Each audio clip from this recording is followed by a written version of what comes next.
her antibiotic time,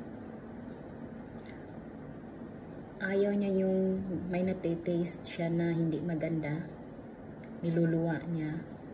So yung tricks namin, binabalot namin sa cheese kasi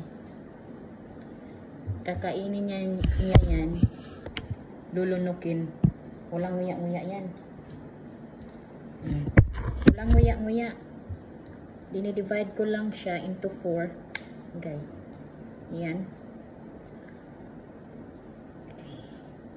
Meron kayong aso dyan na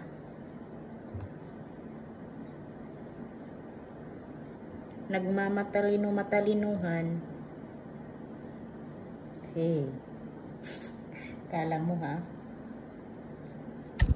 Kala mo ha? Kala mo ha, makaisa ka ha? Kala mo.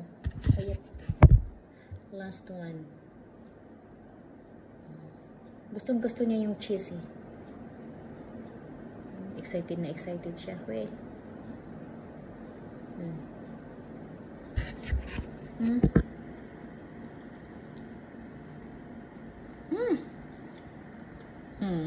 Dali lang.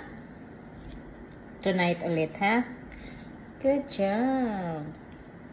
Yun na, kaya magluto pa si mama sa pagkaon ni dada. Ayan, antibiotic. Para sa infection niya. At yung sa pangangati niya, meron binibigyan siya ng injection for 4 weeks.